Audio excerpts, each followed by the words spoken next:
시청자 여러분 안녕하십니까. 시사정담 시작하겠습니다.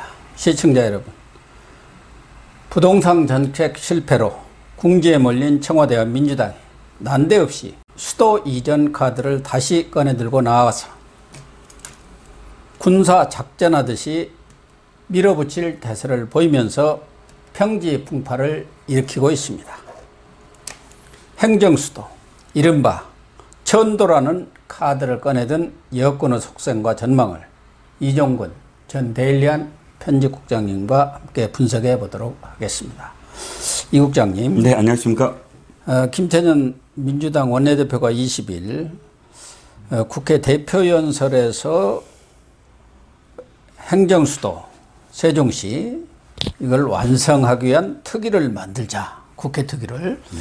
그렇게 제안을 할 때만 하더라도 한번 해보는 소리 아니냐, 이렇게 생각을 했는데 지금 돌아가는 상황을 보면 이게 실제 상황으로 이렇게 번지는 것 같아요. 그래서 당청 간에도 긴밀한 물밑 조울이 있었던 거 아닌가 하는 느낌까지 주는데 어떻습니까?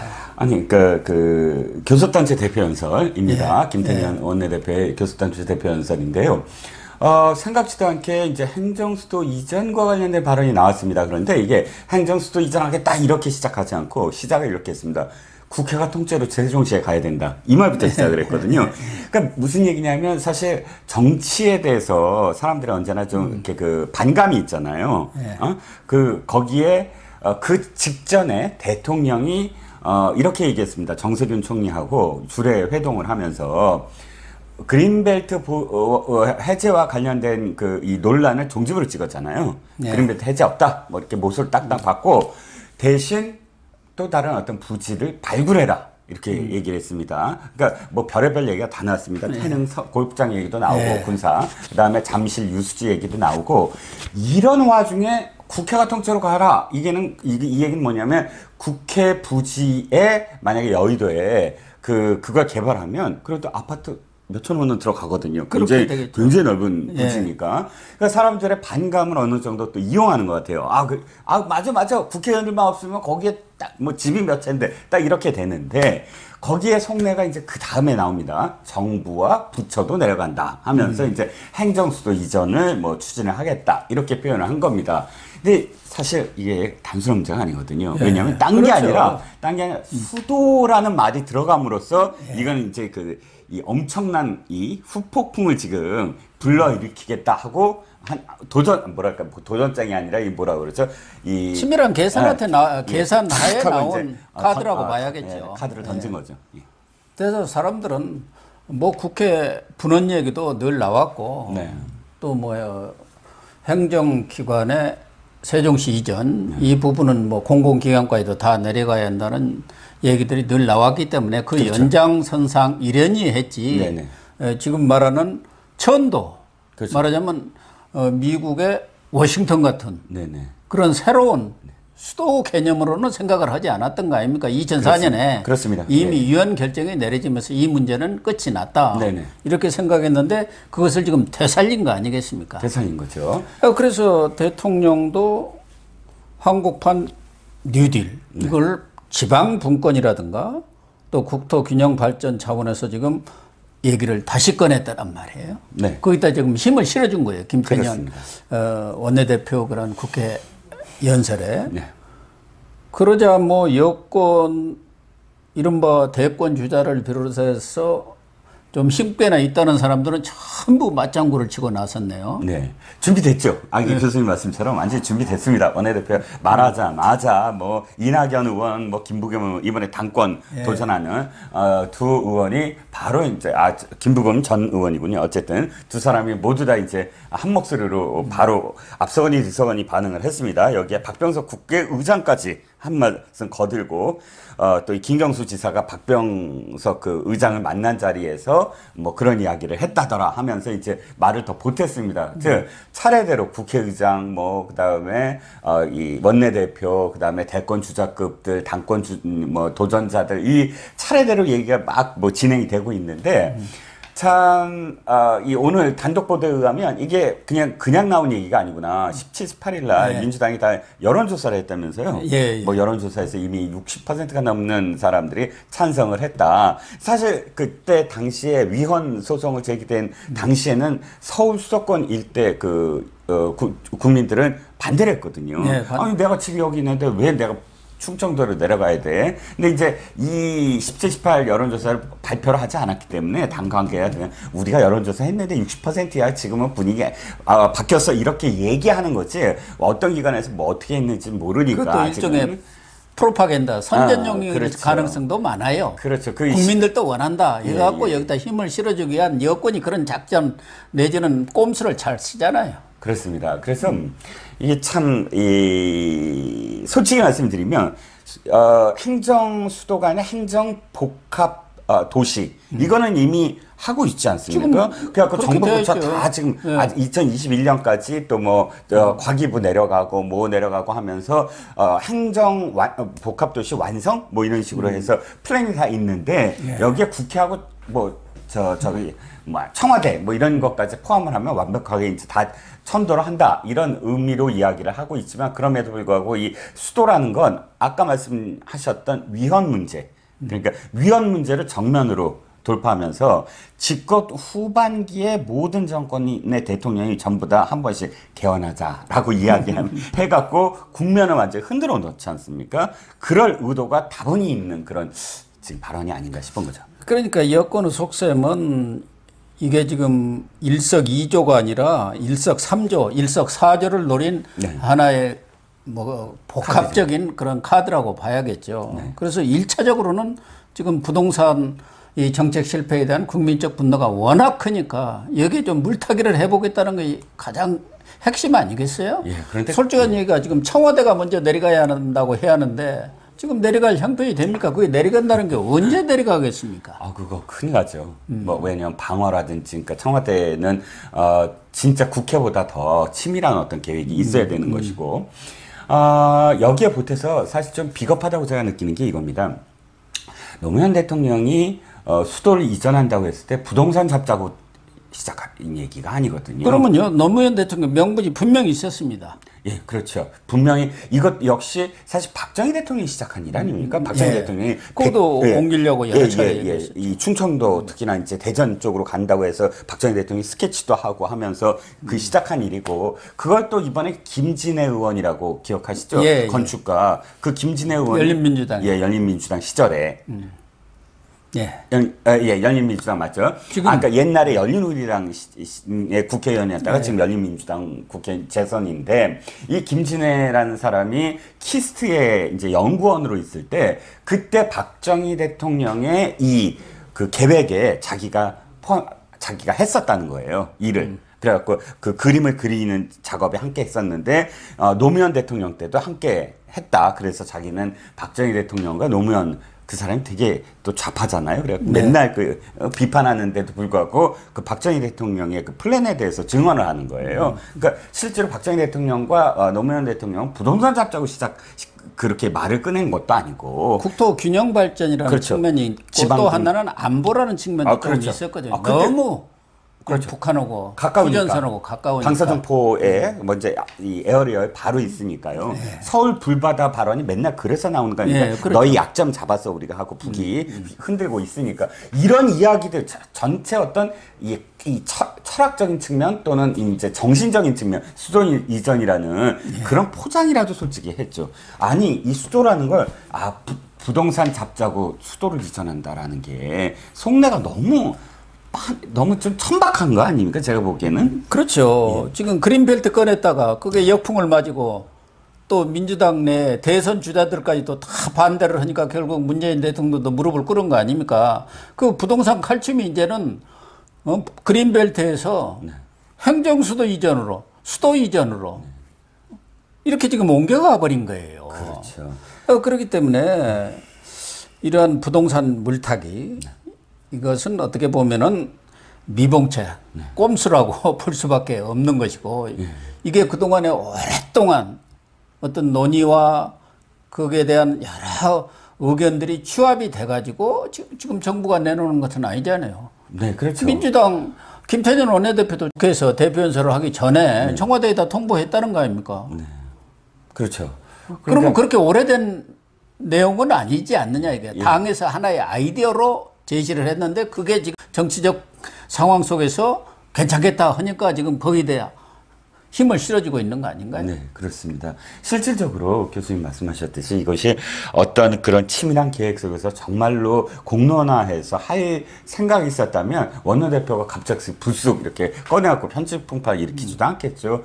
중요한 건 실제로 이걸 만약에 하려고 하면 앞으로 한 1, 2년 동안은 이거 갖고 막 하세월입니다. 블랙홀처럼 막 싸우자는 거예요. 저 야당 의원들하고. 두 갈래 다 마찬가지입니다. 만약 개헌을 하려고 한다면 2004년도에 위원 결정을 하면서 헌법재판소가 이런 얘기를 했더군요. 정확하게는 자, 이 세계 속에서는 헌법의 수도를 명시한 나라, 명시하지 않은 나라가 이렇게 가르지 않습니까? 우리나라는 서울이 수도라고 헌법에 명시되어 있지 않지 않습니까? 그런데 그때 이제 헌재는 어떻게 표현했냐면 관습 헌법을 들먹이면서 이제 조선시대부터 어쨌든 한양이 수도였으니까 사람들이 그걸 서울을 수도라고 관습적으로 지금 헌법적 어떤 그런 그 뭐랄까요 재헌 명령 같이 우리가 느끼고 있는 게 아니냐. 만약에 이것을 수도를 이전을 하려고 한다면 개헌과 같은 요건을 갖춰야 한다라고 결정문에 써져 있어요. 즉 하지 마라 하라가 아니라 우리가 이제 개헌을 하려면 개헌이 아니라 수도를 이전하려고 한다면 개헌 등 요건을 갖춰라 이 얘기니까 개헌을 하려고 한다면 일단 200명이 돼야 되잖아요. 176명인데 뭐 이렇게 이리저리 합치고 정의당 합치고 하면 190명 정도는 되는 것 같습니다. 그러면 또 이제 야당을 또 뒤흔들면서 이 이슈를 가져가면서 전국에서 개헌을 한 해 만에 갖고 한 몇 개월 또 끌잖아요. 그러면 그렇지 않고 특별법을 또 만든다? 이것도 복잡합니다. 특별법 만들게 되면 누군가 또 헌법 소원을 해라 이거예요.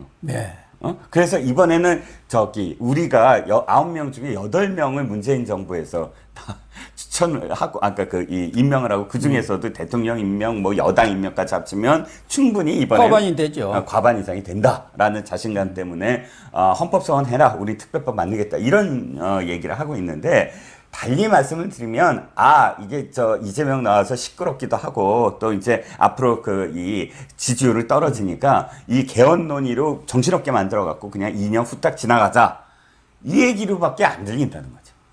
그러니까 개헌 논의의 하나의 시발점이 될 수도 있고, 지난번 문재인 정권이 2007년도에 발표한 개헌안, 그게 지방 분권형 개헌안이거든요. 그렇죠. 그런 연장선상에서 이것을 다시 살리면서 이 개헌 논의로 국면을 전환하는 방법이 또 하나 있고, 또 장기적인 측면에서 본다면은 2022년 대선까지 이 대선이라든가 또 내년 재보선도 마찬가지입니다만은 이런 선거 전략적인 측면에서도 보면은 아주 여권으로서는 좋은 카드가 되는 것이죠.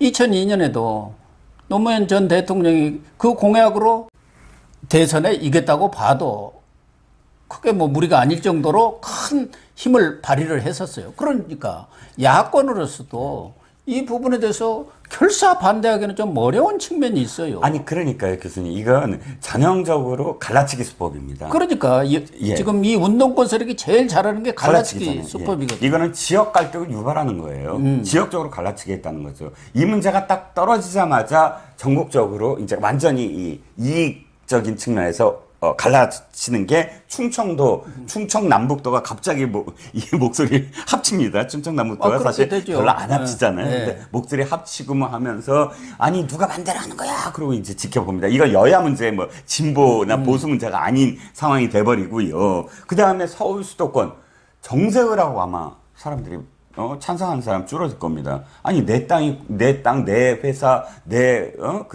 집이 있는데, 내가 왜 거길 내려가야 돼?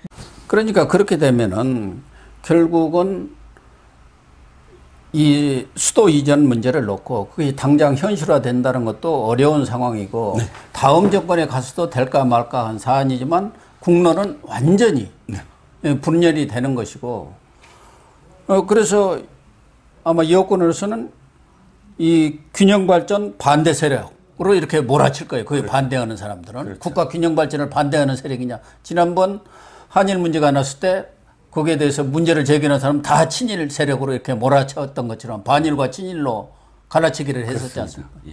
이런 것들이 그러니까 결국은 앞으로 대선까지를 겨냥한 다목적 포석이라고 보는 것이 맞는 거죠. 그리고요, 교수님, 부동산이 잡힌다고 하는데, 아까도 좀 전에 제가 말씀드렸지만, 누가 당장 내려가겠습니까? 왜냐하면, 이게 행정수도, 복합수도 뭐 이런 표현도 있지만, 행정수도라 하면 그야말로 중앙부처가 있고, 이 중앙정부가 있는 그런 수도를 이야기합니다. 그런데 행정수도가, 다른 도시보다 그 작은 그런 국가들이 엄청나게 많아요. 이를테면 미국 같은 경우 워싱턴 DC 그 도시 사실은 그렇게 사람 많지 않습니다. 네. 뭐 LA나 로스앤젤레스나 뉴욕에 비하면 굉장히 조그만 도시예요.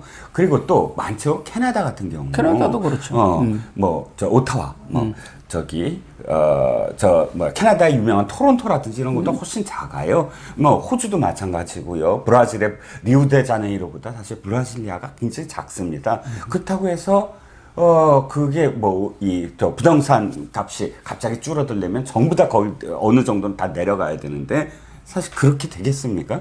아니 일단 그래 우리나라도 이제 워싱턴 DC처럼 그냥 부처만 내려가고 우리 이 뉴욕이라든지 LA처럼 서울이 그렇게 뭐 계속 커지는 것도 더 확대는 안 되겠지만 그대로 남아있을 사람들이 태반입니다. 그렇다면 당장 부동산 값에 크게 영향을 받지는 않을 것 같거든요. 아니 지금도 세종시도 마찬가지 아닙니까? 거기에 행정 복합 도시를 만들어서 대부분의 부처들이 지금 내려가 있는 상황 아닙니까? 그리고 거기에 또 많은 주택 아파트들을 지었지만 그게 인구 분산 효과가 거의 지금 없는 거거든요.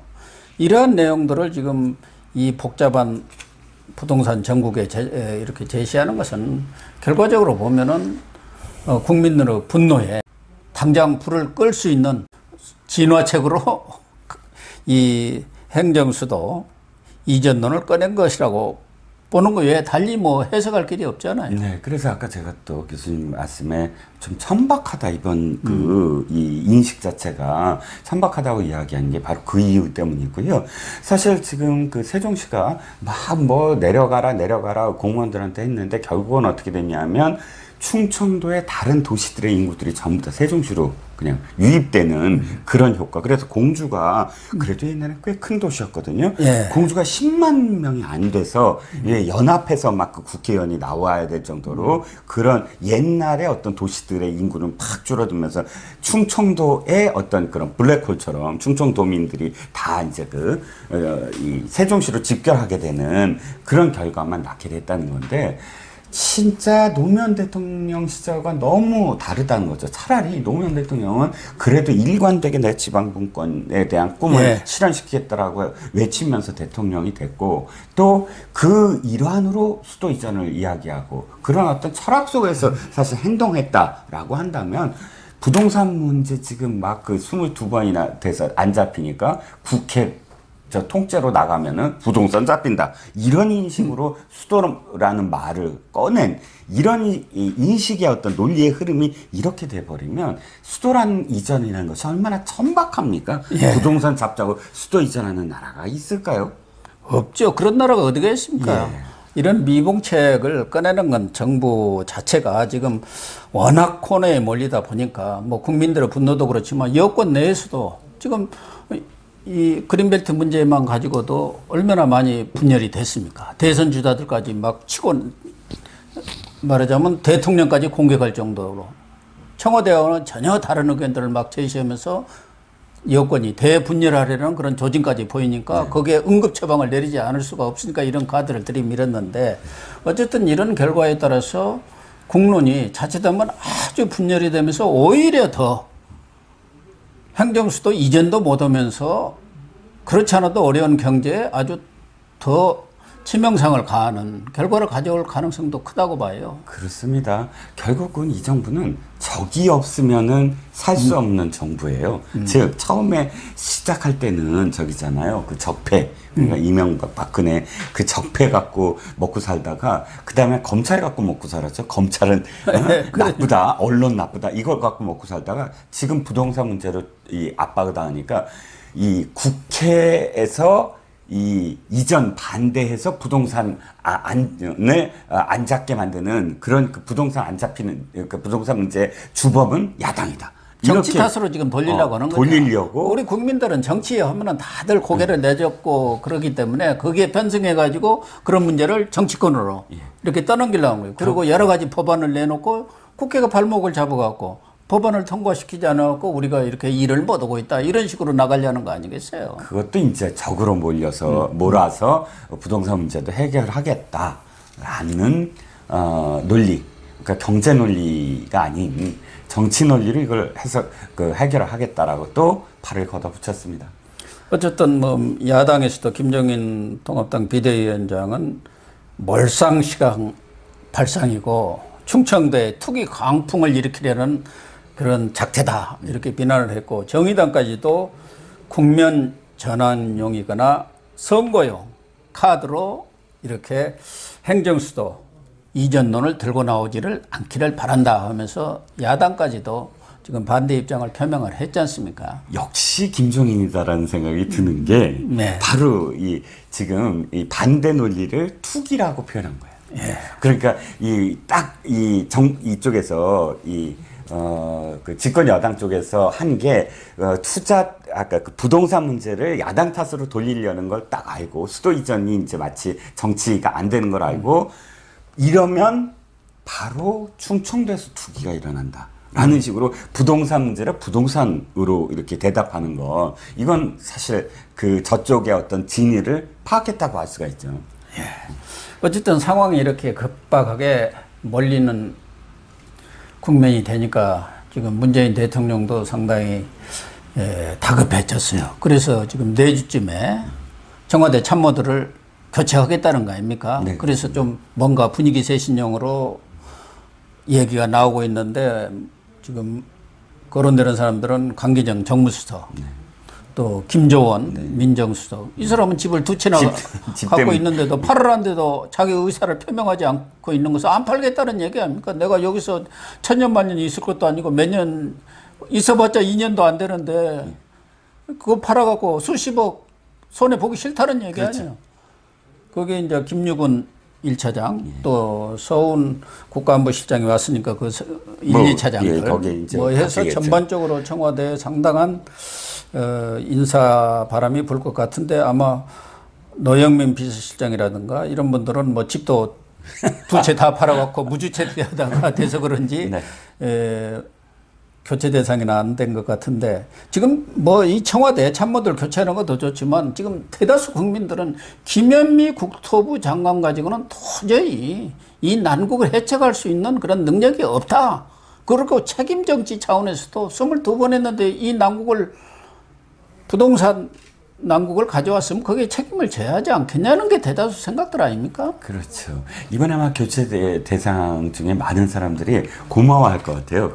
그만두는 사람들이. 그렇겠죠. 김지원 수석 같은 경우도 되게 고마워할 것 같아요. 아유, 감사합니다. 더 있다가는 계속 그냥 욕만 먹잖아요. 그렇죠. 그러니까 아주 홀가분하게 나갈 것 같고 중요한 건 김현민 장관입니다. 그런데 뭐가 중요하냐면 이 정부가 사실 지금 집권 4년 차였는데 단 한 번도 뭘 잘못했다고 얘기한 적이 없어요. 그러니까 정부가 뭘 잘못했다고 얘기하려면 인사에 그런 메시지가 담겨야 되거든요. 그러니까 문책성 경질 이런 표현이 이 정부에서 한 번이라도 인사에 있었나요?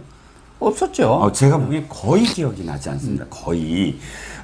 물론 이번에 통일부 장관은 약간 문책성이다라는 해석은 있었지만 그럼에도 불구하고 이런 인사에서 고집하는 건 뭐냐면 이거 무오류론 같은 거 있지 않습니까? 수령론에서 우리는 잘못하지 않았어. 정부에서 부동산 정책을 잘못하지 않았거든 이라고 고집하려는 그 속셈밖에 없다는 거죠. 그러니까 추미애 장관 같은 경우는 박정희 정권 탓을 했잖아요.